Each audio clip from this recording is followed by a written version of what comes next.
Blog Talk Radio.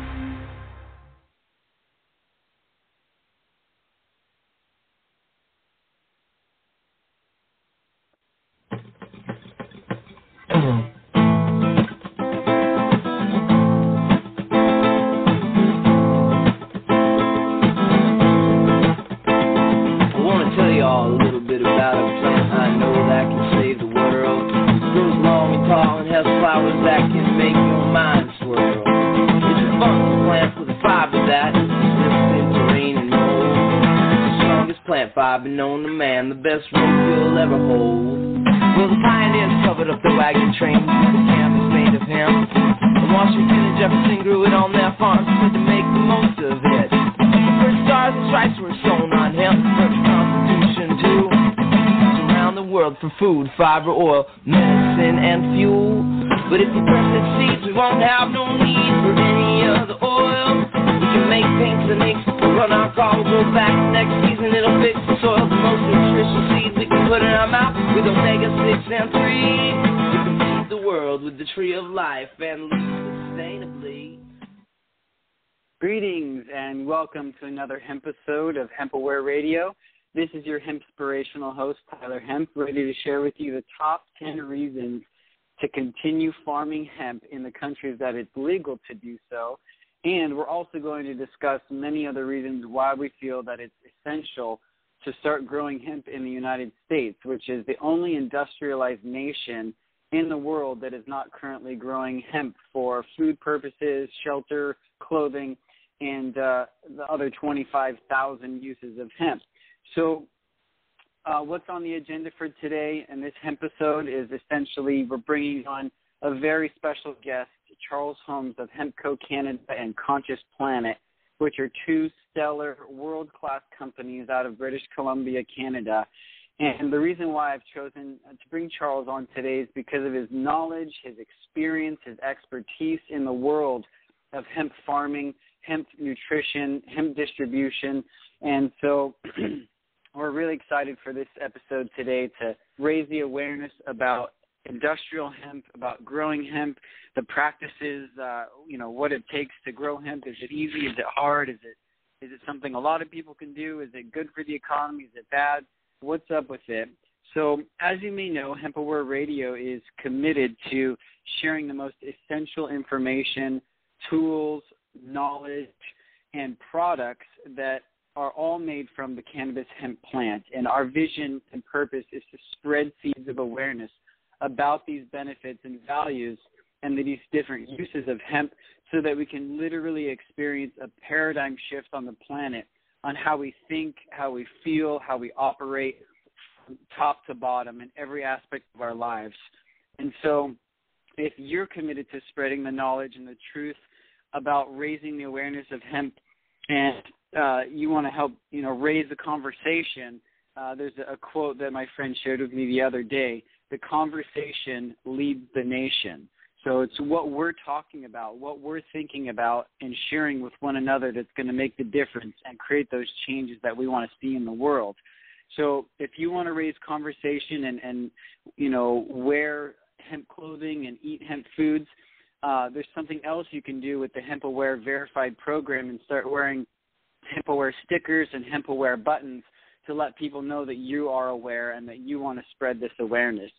So with that said, I'd like to first let you know that I'm so honored and privileged to have such an amazing guest on this show today. Charles has committed his life to transforming as many people as possible, and he's committed and dedicated to mastering himself on all levels. And so Charles and his father, Ken, actually discovered Hemp Seed many years ago, and almost 15 or more years ago.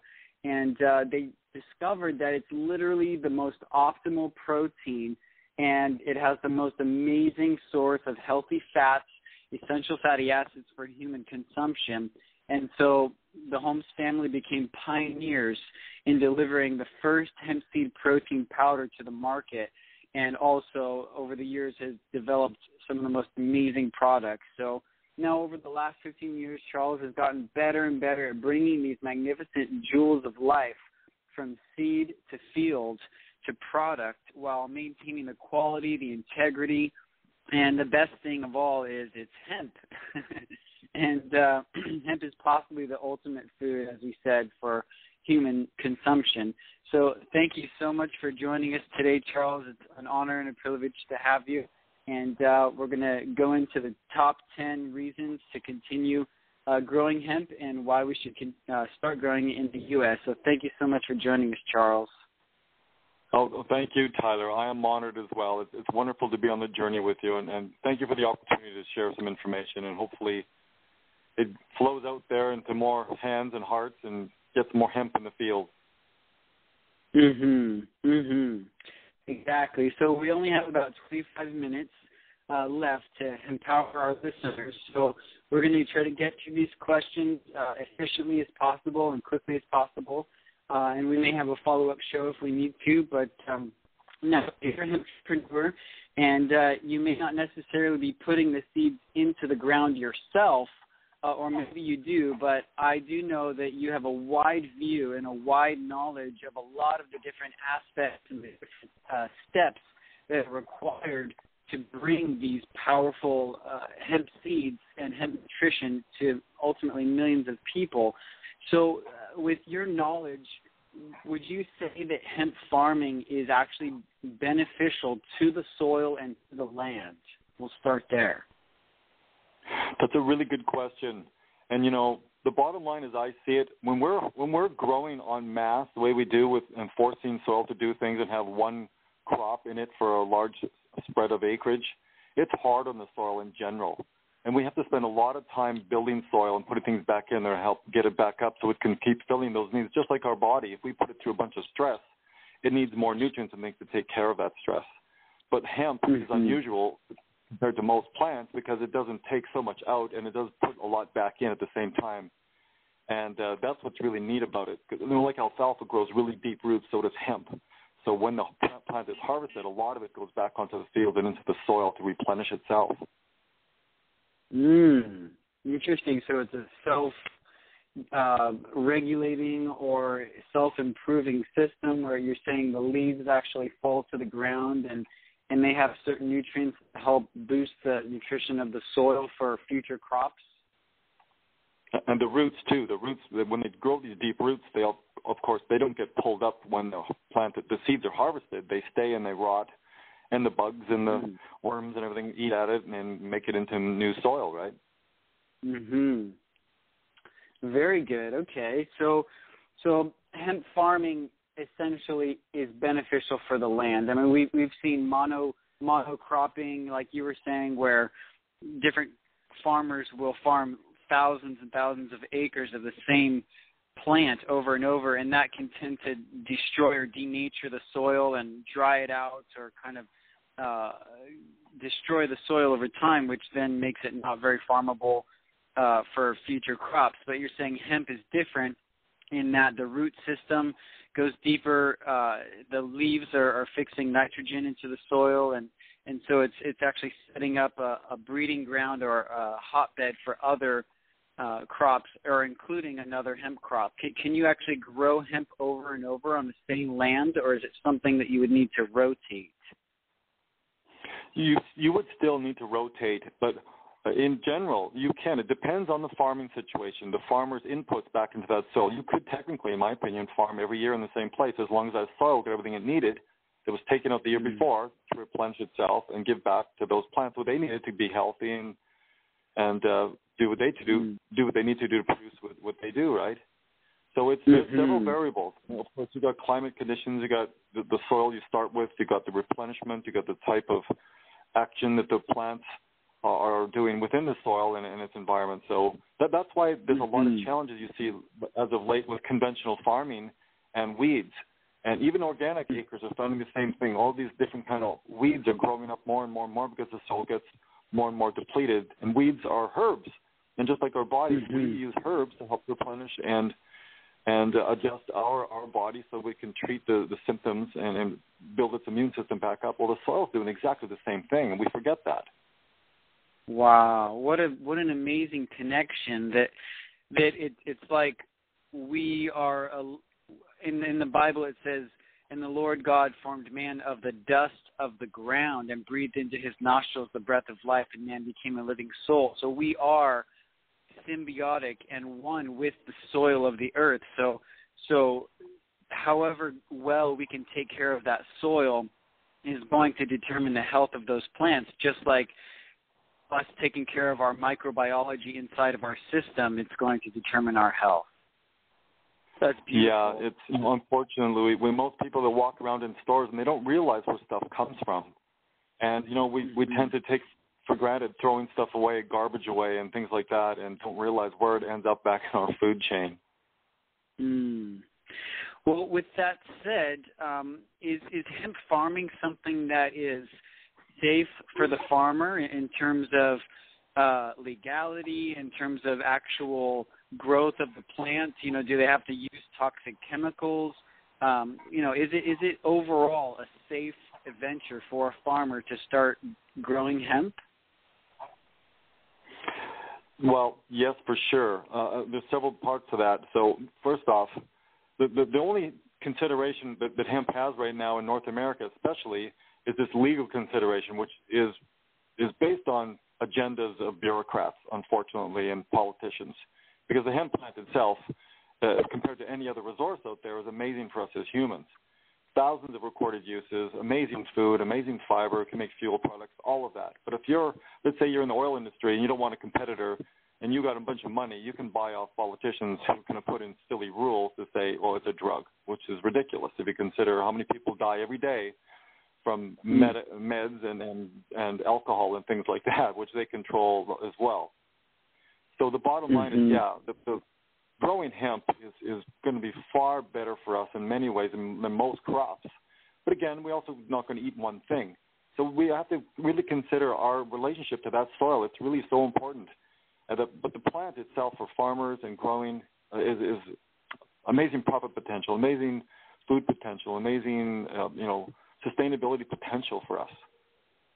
Exactly, which brings me to my third question, which is, how lucrative is farming hemp for these different farmers? Obviously, not everyone on the planet is going to be a farmer. We all have different purposes and gifts, and there's many different aspects of the whole hemp industry. But for people that are into being on the land and they want to farm, or people that are currently farming all across Canada, all across Europe, all across the United States, as soon as it becomes legal here, how lucrative is it for these farmers compared to other crops? Well, there's two parts to that. First is it's extremely lucrative right now because the demand is extremely high. So we have a system of supply and demand, and as demand goes higher and supply is less, prices change. So right now farmers are in a really good position to get involved in the hemp industry. The second is, we can grow a bunch of things like canola seed, for instance, but it is not healthy for us in a sustainable crop as much as hemp. So in the long term, is it of value to do that? I have a couple farmers that I've spoken with in the past who were considering growing hemp, and they were growing canola. And I said, let me ask you something. Do you understand where this product goes after you harvest it? He says, well, I didn't really think about it. I said, well, no, we don't. But where it goes is for deep frying for oil in these fast food restaurants mostly. That's what you're growing. That's what you're supporting. Would you consider doing something better than that? Yeah. Wow. That's amazing. And it makes it really take a look at what. Go ahead. What was that last thing you said? Really taking a look? Well, it just makes us reconsider our intentions, right?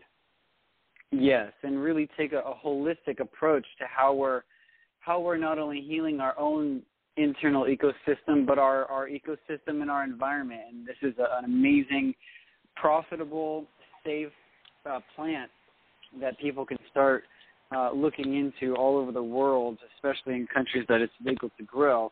So specifically, I would love to talk about comparing hemp to like growing hemp crop versus growing like cotton or corn or wheat or soy. Why would a farmer choose, other than what we've already discussed, to grow hemp? Does it produce more food? Does it produce more products? Is it more? Why is it better, or is it better than growing other crops? Okay, well, first off, for the end result for us from the food perspective, it's unique because it provides so much for us, and it's very nutrient dense. So we don't have to eat as much hemp seed as we would, for instance, something else, and we get what we need for our needs, for our body, for a deficient state of nutrients.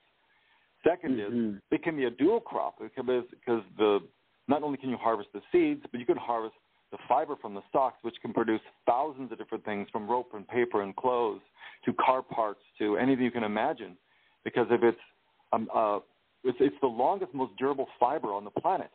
And when you mix it with other things like resins, you can make stuff that's even stronger than steel. And the plant stands there all day long, and it's carbon sequestering, so it actually makes carbon fiber all day long. And carbon fiber, if you look at it, is an expensive thing to purchase, but this hemp plant does it for free all day long. So that's just two things. So again, if it's growing deep roots, helping replenish soil, doesn't need the typical fertilizers and these other plants do because they get weak, and these are strong plants. And they outperform all these other plants in general, as far as I can see.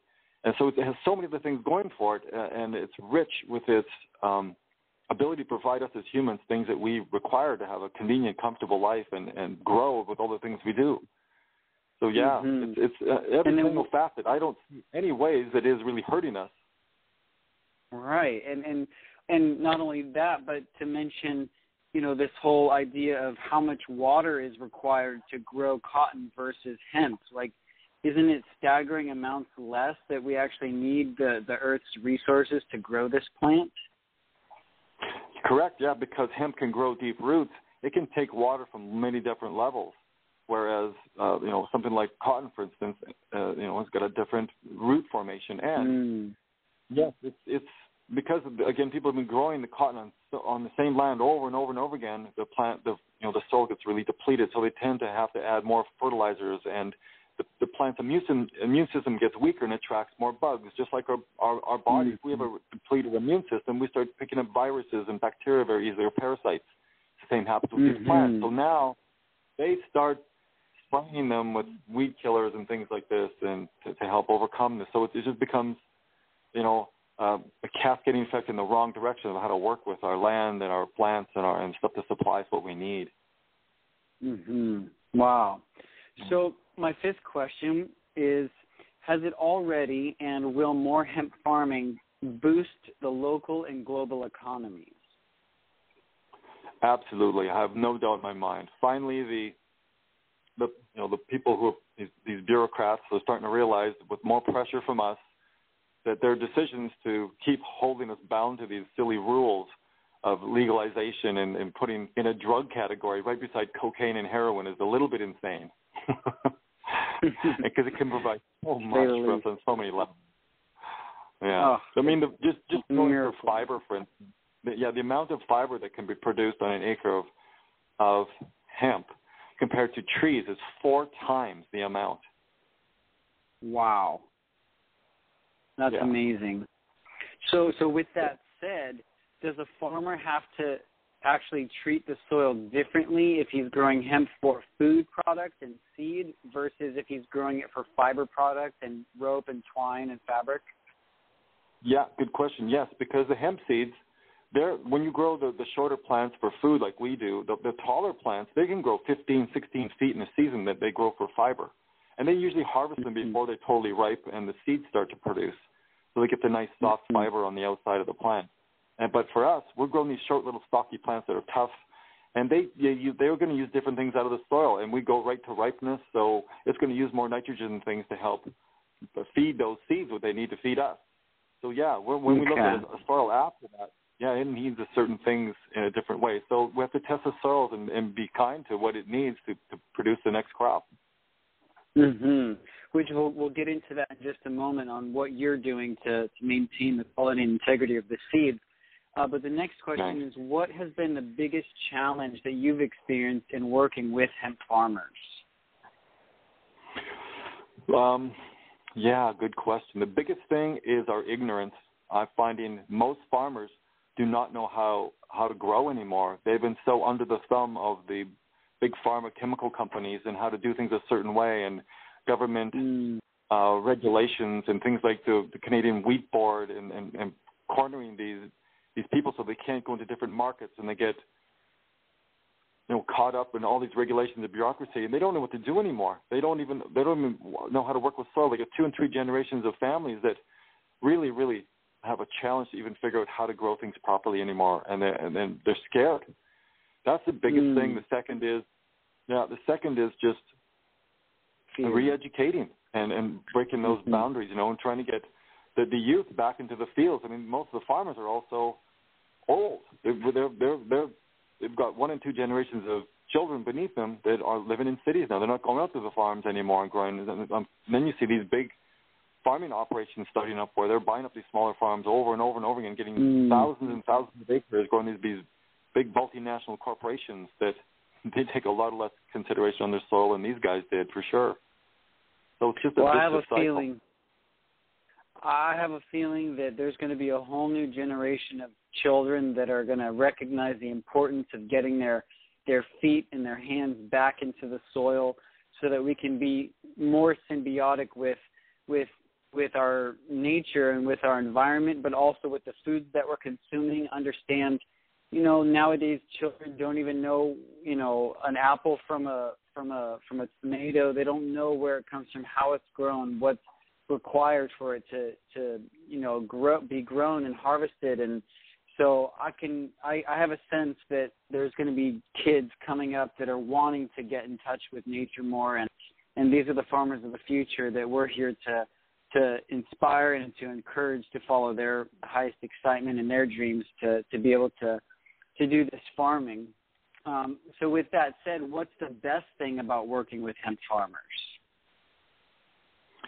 The best thing is that they're really encouraged to see that there's good money in a crop that's going to be long-standing, and that there's a bright future for them. It really shows that there's a possibility. When they get caught up in just growing wheat and canola and these things over and over again, and they start to realize what they're contributing to, it's just hopeless. But all of a sudden they see the potential now, and you're seeing, the provinces of Alberta and Saskatchewan and Manitoba, a whole new flurry of excitement and interest in this new crop and all the diversification of what's going on. It's very exciting. I just had a conversation with someone from agricultural department in Alberta and the government, and I'm an entrepreneur, so I'm pretty much opposite to how government people think and agents think. But she was really on board. She really was getting it, and she was so excited that there's things happening, and they were doing everything they could to help the industry and help farmers and help interested parties from all over the place to get information they needed to make decisions to go forward. So it's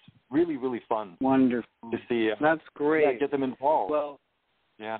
It sounds like, when we make these changes internally in our own consciousness and within ourselves, those impressions upon our subconscious about what's possible, and people like you that are out there every single day committed to spreading the knowledge and the wisdom and connecting with people, and you're doing it from the inside out, we're going to actually see that reflected in our governments and in our institutions, in our corporations. We're going to see the transformation from the inside out. It's no longer about knocking down the doors trying to change people from the outside, but as Gandhi said, to be that change that we want to see in the world. And that's a beautiful example that you just shared of seeing that change happening from the inside out. And that's awesome.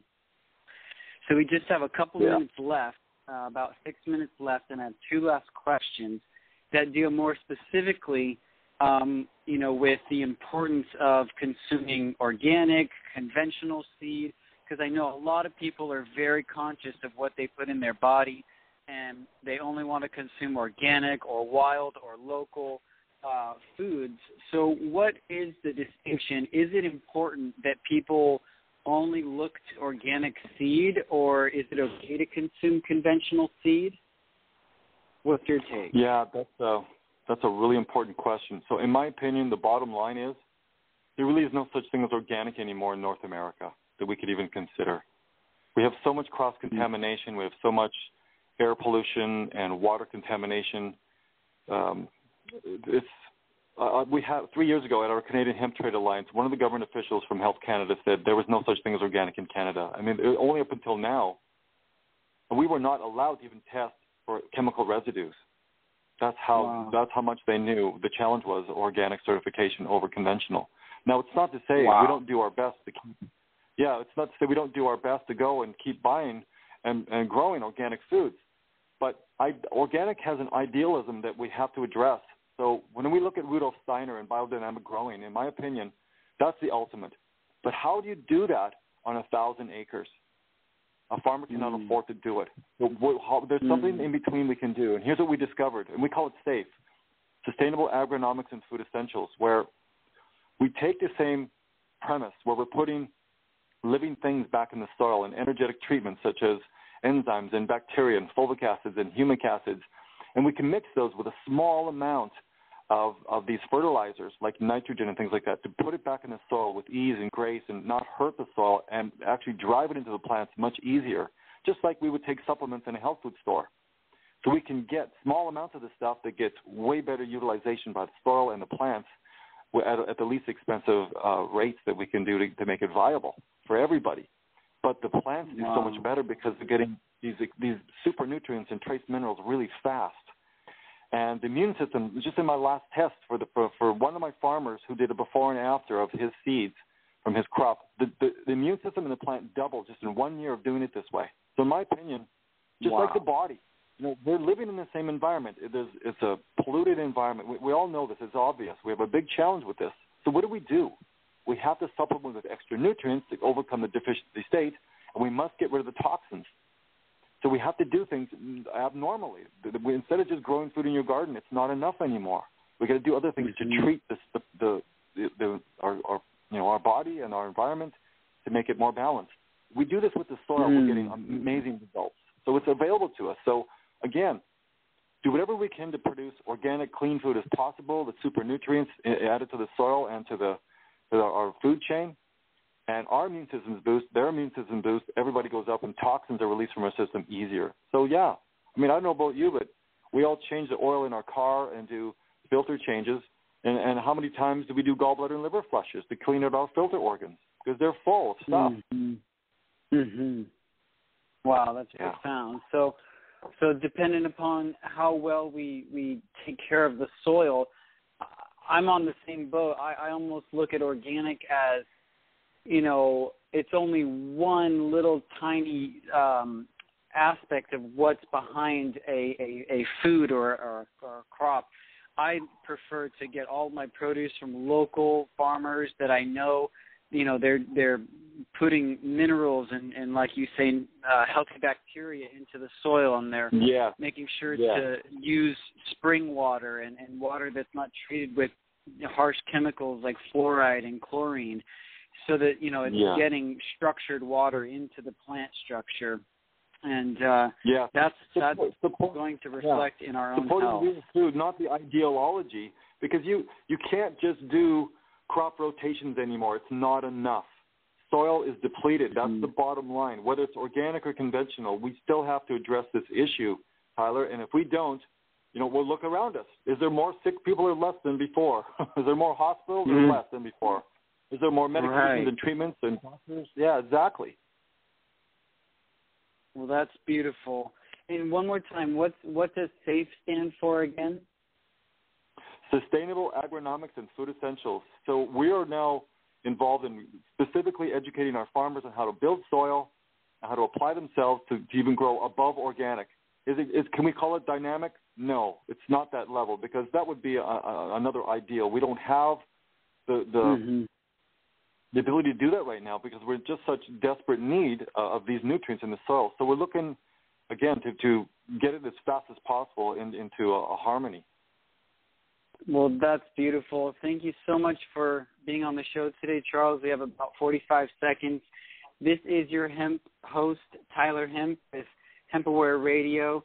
And today you heard special guest Charles Holmes of Hempco Canada and Conscious Planet, two of the most amazing companies in the world. Go to Hemp Aware Radio or hempaware.com to learn more about different aspects of how you can integrate hemp into your lifestyle. And we will have another hemp episode coming up shortly. Thank you so much again, Charles, and we love you all. My pleasure, Tyler. All the best. All right. Bless. Blessings.